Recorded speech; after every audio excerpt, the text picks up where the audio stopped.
Assalamualaikum warahmatullahi wabarakatuh. Waalaikumsalam warahmatullahi wabarakatuh.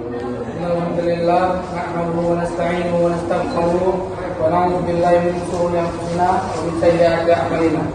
May yahdihillahu fala mudilla lahu wa may yudlil fala hadiya lahu.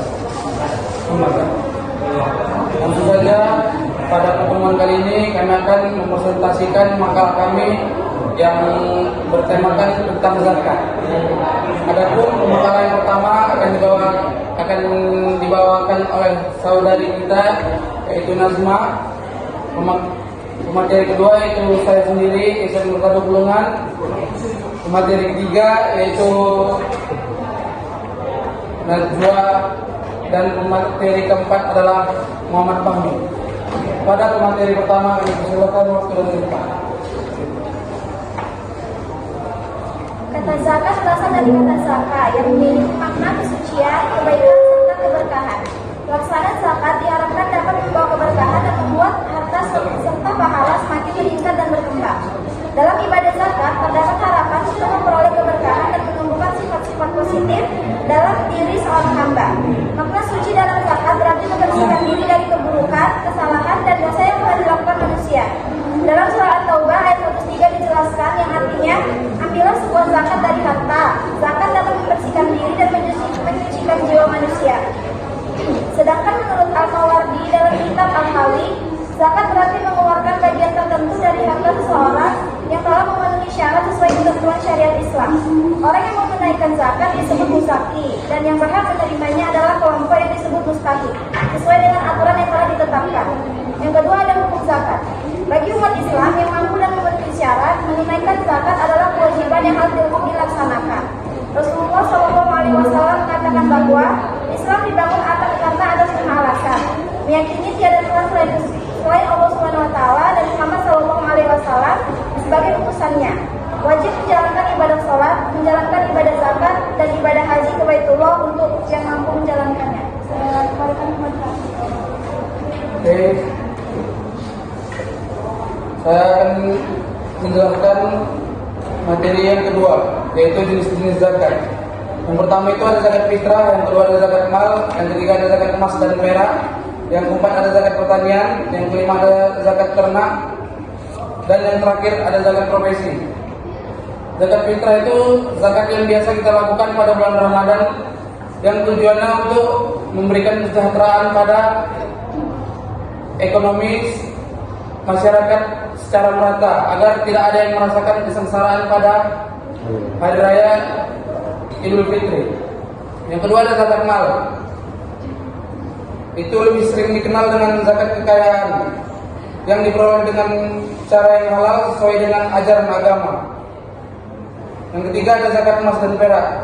Zakat yang dikenakan atas emas, perak, dan logam mulia lainnya yang telah mencapai nisab atau haul.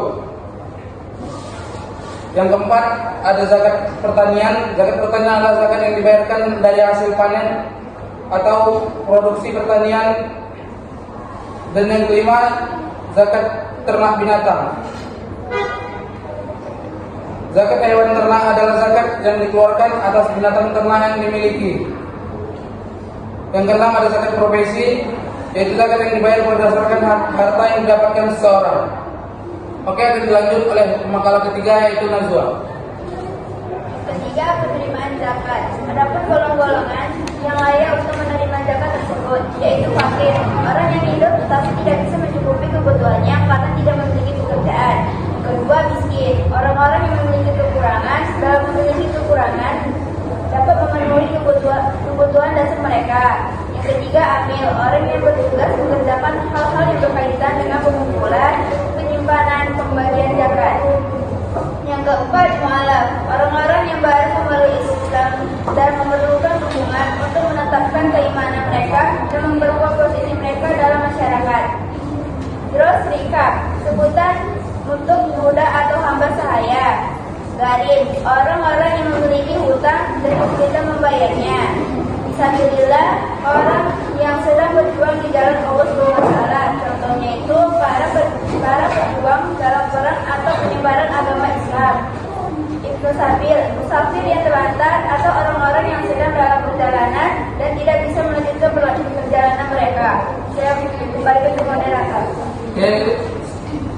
akan dilanjutkan oleh pemateri keempat dan juga yang terakhir.